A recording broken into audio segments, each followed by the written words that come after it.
I had always kept my RV parked in my driveway, and I never thought it would be an issue. It was a practical choice.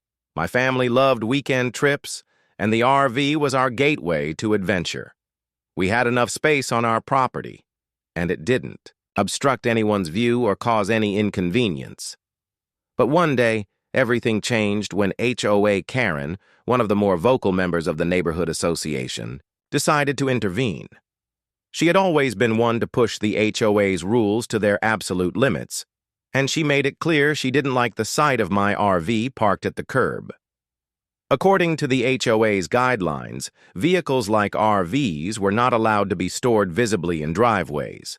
However, the rule wasn't strictly enforced, and the HOA had previously overlooked my RV. I assumed it was because no one had raised any complaints about it.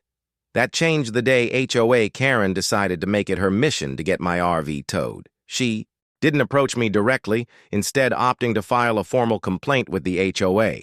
Within days, I received a notice stating that I had to remove my RV from the property or face a fine. She had made it clear that she was demanding it be towed, and she wasn't backing down.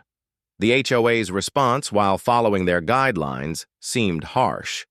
They were acting as though my RV was some sort of blight on the neighborhood when, in reality, it was nothing more than a family vehicle parked on my own property. I fought back. I knew the HOA's rules, and I wasn't about to be bullied into removing my RV just because one person decided to make an issue out of something that wasn't a problem for anyone else. I gathered evidence, including photos and statements from neighbors who had no problem with the RV, and I appealed the towing order. In the end, the HOA relented. They realized they had overstepped, and ultimately, my RV remained in place. HOA Karen's crusade against my vehicle had backfired.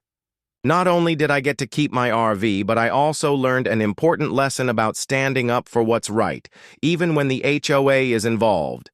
If you've had enough of overzealous HOA enforcement, check out the HOA stories for more real-life neighborhood battles.